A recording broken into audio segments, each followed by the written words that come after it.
Sarah Nelson, a student at Mlungushu University, pursuing a Bachelor's of Agriculture Science. During the dry seasons, there is scarcity of what? Grass for the pasture on which cattle feeds on. In this video, I'll tell you what we usually give cattle in dry season. Here is the hammer mill, which is used to crush the maize cobs. As you can see, maize cobs are crushed into smaller pieces which the animals can easily consume.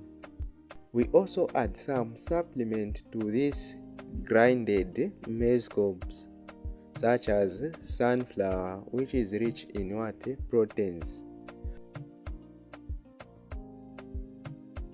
Cows, lambs, and kids are separated from older ones. This is to reduce competition of feeding and reduce high risks of malnutrition among the young animals. We also, to the other side, as you can see, we grow grass for farm animals to feed on, which we water using irrigation system, as you can see in this video. This is all I had for you. Thank you for watching.